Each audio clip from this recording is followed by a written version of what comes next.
गद्य खंड में वितान भाग 2 के क्रम में पहला पाठ आपका है सिल्वर वेडिंग, जो कि लेखक मनोहर श्याम जोशी द्वारा लिखी गई कहानी है। आजकल हम लोग इसके प्रश्नोत्तरों पर चर्चा कर रहे हैं। अब हम 5वें प्रश्न की बात आज करेंगे। 5वें प्रश्न में पूछा गया है कि सम हाउ इम्प्रॉपर, ये वाक्यांश आपने बहुत पढ़ा होगा इस कहानी में। यशोधर बाबू जगह जगह इस वाक्यांश का प्रयोग करते हैं। वाक्यांश कभी कभी व्यक्ति का तकिया कलाम बन जाता है। तकिया कलाम क्या होता है? जिस चीज़ को हम अपने बोलचाल में हर एक दूसरे वाक्य के बाद प्रयोग करते हैं, जिस वाक्यांश को, वो तकिया कलाम बन जाता है। जैसे कुछ लोगों को बात बात में जो है सो की कहने की आदत होती है, कुछ लोगों को बात बात में माने कहने की आदत होती है, बीच बीच में ऐसा है वैसा है। व्यक्ति अपने बचपन की आदतों के हिसाब से कोई ना कोई तकिया कलाम किसी न किसी का बन जाता है। तो इसी तरह से यशोधर बाबू भी सम हाउ इम्प्रॉपर वाक्यांश का प्रयोग करते हैं, जो कि उनके तकिया कलाम की तरह है। इस वाक्यांश का उनके व्यक्तित्व और कहानी के कथ्य से क्या संबंध बनता है? ये सम हाउ इम्प्रॉपर जिसे वो तकिया कलाम की तरह प्रयोग करते हैं। आपने इसके पहले एक सीरियल देखा होगा CID, उसका एक तकिया कलाम एक अधिकारी का बड़ा प्रसिद्ध हुआ था, कुछ तो गड़बड़ है दया। वो हर बात में कुछ तो गड़बड़ है, उंगलियां अपनी हथेली को नचा नचा करके कहता है कुछ तो गड़बड़ है। तो ये जो कुछ तो गड़बड़ है, यही यहाँ पर यशोधर बाबू का भी सम हाउ इम्प्रॉपर है। सम हाउ इम्प्रॉपर का तात्पर्य यही है कि कुछ ऐसा है जो नहीं होना चाहिए, असंगत है, गलत है, गड़बड़ है, संदेहास्पद है।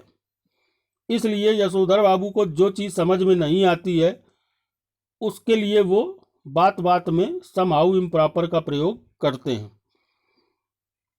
यही पूछा गया है कि इस वाक्यांश का उनके व्यक्तित्व और कहानी के कथ्य, कहानी का कथ्य क्या हुआ? कथ्य का मतलब होता है पूरी कहानी में लेखक जो अपने पाठकों को समझाना चाहता है या कहना चाहता है, वो मुख्य धारणा, वो मुख्य बात जिसके लिए पूरी कहानी का ताना बाना बुना गया और कहानी लिखी गई, उस पूरे सारांश को हम कथ्य कहते हैं। तो यही कहा गया है कि उनके पर्सनालिटी, उनके व्यक्तित्व और कहानी के कथन, कथोपकथन या कथ्य से इस सम हाउ इम्प्रॉपर का क्या संबंध है? अब आइए उत्तर देखते हैं। यह सत्य है कि सम हाउ इम्प्रॉपर यशोधर बाबू का तकिया कलाम है। पाठ में सम हाउ या सम हाउ इम्प्रॉपर का प्रयोग 1 दर्जन से भी अधिक बार हुआ है। इस वाक्य का यशोधर बाबू से संबंध यह है कि यशोधर बाबू सिद्धांतवादी व्यक्ति हैं। उनको जब जो अनुचित लगता है तब वो इस वाक्यांश का अनायास ही प्रयोग कर पड़ते हैं। जो उचित न लगे वही है सम हाउ इम्प्रॉपर। जैसे जब पहले वह सिल्वर वेडिंग को ही इम्प्रॉपर मानते हैं, जो भारतीय परंपरा के अनुकूल नहीं है, इसलिए वो उन्हें सम हाउ इम्प्रॉपर लगती है। स्कूटर की सवारी भी उनको बेकार लगती है, बेहूदी लगती है, इसलिए स्कूटर की सवारी के लिए भी सम हाउ इम्प्रॉपर का प्रयोग वो करते हैं, अर्थात ये उचित नहीं है। इसके अतिरिक्त सम हाउ इम्प्रॉपर वाक्यांश का प्रयोग अन्य कई संदर्भों में हुआ है। उन्हें स्कूटर पसंद नहीं आता, उन्हें कार पसंद नहीं आती, उन्हें अपने पुराने ढर्रे पर चल करके साइकिल की सवारी करना ही पसंद है, इसलिए वो स्कूटर और कार को सम हाउ इम्प्रॉपर कहते हैं, अर्थात ये उचित नहीं है। अन्य संदर्भ निम्न प्रकार से हैं, जैसे साधारण पुत्र को असाधारण वेतन मिलने पर, उनका बेटा ज़्यादा बहुत कुछ पढ़ा लिखा नहीं था, फिर भी उसे अच्छी नौकरी मिल गई विज्ञापन कंपनी में अपने किसी रिश्तेदार की बदौलत, और अच्छा खासा वेतन मिलने लगा, सैलरी मिलने लगी, जिसको यशोधर बाबू सम हाउ इम्प्रॉपर मानते हैं कि लड़का इस योग्य नहीं है, फिर भी उसको अच्छा पद और अच्छा वेतन मिल रहा है। अगला, अपनों से परायेपन का व्यवहार मिलने पर, जब अपने ही पराये जैसा व्यवहार करने लगते हैं, यशोधर बाबू को लगता है कि ये मुझे समझ नहीं पा रहे हैं, तो ये भी उनको सम हाउ इम्प्रॉपर लगता है। DDA फ्लैट के लिए पैसा न भरने पर, दिल्ली डेवलपमेंट अथॉरिटी का जो फ्लैट था उसके लिए वो पैसा नहीं भरते कि भविष्य में वो फ्लैट उनको मिल जाए। तो ये भी डीडीए के फ्लैट में रहना भी उनको समहाउ इम्प्रॉपर लगता है। वृद्धा पत्नी के आधुनिका स्वरूप को देख करके, यानी बूढ़ी पत्नी के नई नवेली आधुनिक युवतियों की तरह स्वांग भरने को, लिपस्टिक लगाने को, आधुनिक कपड़े पहनने को, ये चीज़ें उनको समहाउ इम्प्रॉपर लगती हैं। वो कहते भी हैं बूढ़ी घोड़ी लाल लगाम। पुत्र द्वारा अपना वेतन पिता को न देने पर एक परंपरा है कि बेटा जब भी कमाता है तो ला करके अपने माता पिता के हाथ में अपनी कमाई रखता है। खास तौर से पहली कमाई तो वो रखता ही है, क्योंकि उसके अंदर यह अभिलाषा होती कि जीवन भर पिता ने हमको अपनी मेहनत की कमाई से पाला है, हमारे सारे शौक पूरे किए हैं, तो हमारी मेहनत की कमाई का जो पहला वेतन है वो हम गर्व के साथ उनके चरणों में, उनके हाथ में रख सकें। लेकिन उनका पुत्र उनको अपना वेतन या वेतन का हिसाब नहीं देता, इसलिए ये समहाउ इम्प्रॉपर लगता है। खुशहाली में रिश्तेदारों की उपेक्षा करने पर कहते हैं कि व्यक्ति को एक दूसरे के सुख और दुख में शरीक होना चाहिए। यशोधर बाबू भी चाहते हैं कि जब उनके घर में कोई खुशी का अवसर आए तो उसमें उनके सारे पुराने रिश्तेदार, गांव घर के लोग सम्मिलित हों। रिश्तेदारों में ही वो अपनी खुशी बांटना चाहते हैं। इसलिए जब ऐसा नहीं होता सिल्वर वेडिंग में और बच्चे अपने अपने बॉस को, अपने ऑफिस के दोस्तों को बुलाते हैं और यशोधर बाबू के ही रिश्तेदारों को, प्रिय लोगों को नहीं पूछते हैं, तो ये बात उनको समहाउ इम्प्रॉपर लगती है। घर में गैस फ्रिज के आने पर, आधुनिक साधन अगर घर में आते हैं, गैस आती है, फ्रिज आता है, तो यशोधर बाबू को ये भी समहाउ इम्प्रॉपर लगता है। सिल्वर वेडिंग पर भव्य पार्टी आयोजित करने पर, छोटी सी बात पे इतना खर्चा और इतनी पार्टी के आयोजन पर, ये बात उनको समहाउ इम्प्रॉपर लगती है। उनका जो छोटा साला है उसके ओछेपन पर उनको ये बात समहाउ इम्प्रॉपर लगती है, क्योंकि वो भी नए ढंग से चलने का माहिर था, यशोधर बाबू का छोटा साला, और वो अच्छे पद में था, नौकरी अच्छी करता था। उसने ही यशोधर बाबू के बेटे की नौकरी लगवाई थी। तो वो धूर्त टाइप का आदमी लगता था उनको, इसलिए उसकी भी बातों को वो समहाउ इम्प्रॉपर मानते थे।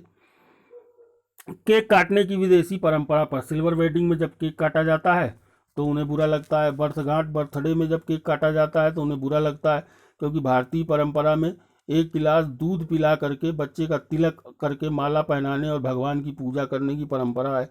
ये केक उन्हें विदेशी पाश्चात्य परंपरा लगती है, तो समहाउ इम्प्रॉपर लगती है। इन संदर्भों से ये स्पष्ट हो जाता है कि यशोधर बाबू सिद्धांतवादी व्यक्ति हैं। वे भारतीय मूल्यों एवं मान्यताओं पर विश्वास करते हैं, पाश्चात्य परंपरा के घोर विरोधी हैं। उनके जीवन में ये समहाउ इम्प्रॉपर हर बात में बड़ा प्रभावी लगता है। तो ये था ये प्रश्न पांचवा। अब छठवें प्रश्न की बात करते हैं। सिल्वर वेडिंग कहानी के आधार पर यशोधर बाबू की किन्हीं 3 विशेषताओं पर प्रकाश डालिए। यशोधर बाबू के व्यक्तित्व की 3 विशेषताएं, खासियत आपसे पूछी गई हैं इस प्रश्न में। यशोधर बाबू कहानी सिल्वर वेडिंग के नायक हैं। वे नए परिवेश में मिसफिट होने की त्रासदी झेलते हुए परंपरापंथी व्यक्ति हैं। मिसफिट यानी जब हम किसी सिस्टम में फिट नहीं बैठते हैं, उसको अपने अनुकूल नहीं पाते हैं, तो इसके लिए यहाँ मिसफिट शब्द का प्रयोग किया गया है। तो वो परंपरावादी व्यक्ति हैं, उन्हें नई चीज़ें पसंद नहीं आती, इसलिए वो नए परिवेश में मिसफिट हैं। हर अधेड़ व्यक्ति की तरह वे अपनी पुरानी आदतों और संस्कारों से बंधे हुए हैं। जैसा कि हमारे परिवार के बुजुर्ग, हमारे माता पिता ज़्यादातर पुरानी चीज़ों को ही पसंद करते हैं। यशोधर बाबू भी ऐसा ही करते थे। उनका वर्तमान उनके संस्कारों से मेल नहीं खाता। आज जो उनके घर में घटित हो रहा है वो यशोधर बाबू के संस्कार नहीं है, वो केवल उनके बेटी, बेटे और पत्नी की चल रही है। यशोधर बाबू की तो उनके घर में चल ही नहीं रही थी, इसलिए वो अपने आप को अनुकूल नहीं पाते इस वातावरण के। अतः वे ना तो नए परिवेश का त्याग कर सकते हैं और ना पुराने संस्कारों को छोड़ सकते हैं, इसलिए वो द्वंद्व में जीते हैं। वो अपने परिवार को भी नहीं छोड़ सकते और अपने संस्कारों को भी नहीं छोड़ सकते, इसलिए दिन भर उनके मन में एक संघर्ष चलता रहता है। जो हो रहा है वो उन्हें पसंद नहीं है और जो होना चाहिए वो होता नहीं है। ये समस्या है उनकी। अगली विशेषता है यशोधर बाबू सरल, शादी विवाह, रिश्ते नातों वाली शांत सुरक्षित जिंदगी जीना चाहते हैं। वे अपने गांव, परिवेश, धर्म और परंपराओं को भी निभाना चाहते हैं कि वो लोगों के सुख दुख में जाएं और लोग उनके सुख दुख में आएं, ये बात उनको पसंद है। उदाहरणतः वे पैदल या साइकिल पर चलकर सादगी से जीवन जीना चाहते हैं। वे अपनी बहन या बहनोई के सुख दुख में भागीदार होना चाहते हैं। वे रामलीला का आयोजन करने, होली गंवाने या पहाड़ी क्षेत्र में विख्यात जन्यों पुन्यों की परंपरा का पालन करना चाहते हैं और उसके लिए वो उत्साहपूर्वक अपने क्वार्टर का कमरा भी दे देते हैं, अपने निवास का, जो उनका पुराना निवास था। और ये बातें उनके घर वालों को पसंद नहीं आती, लेकिन यशोधर बाबू को इन सब चीज़ों में बड़ा आनंद आता है। इससे उनका लोगों से जुड़ना होता है और लोगों का सहयोग और लोगों के साथ हंसी खुशी जीवन जीने की परंपरा है उनकी, जो कि उनके घर वालों को पसंद नहीं आती। वे रोज़ धार्मिक प्रवचन सुनना भी पसंद करते हैं। यशोधर की पत्नी तथा बच्चे उनकी इन बातों का विरोध करते हैं। वे उनकी बहन या बहनोई के लिए धन या समय को खर्च करने को भी सही नहीं मानते। वे उनकी सरल वेशभूषा की खिल्ली उड़ाते हैं। जो साधारण कपड़े यशोधर बाबू पहनते हैं, उनके बच्चे इस बात को अच्छा नहीं मानते। वे चाहते हैं कि हमारे पिताजी को भी पैंट शर्ट साधारण पहनने की बजाय सूट बूट में रहना चाहिए, क्योंकि वो एक सेक्शन इंचार्ज हैं, ऑफिस में उनका एक बड़ा ओहदा है। लेकिन यशोधर बाबू ये सब नहीं मानते।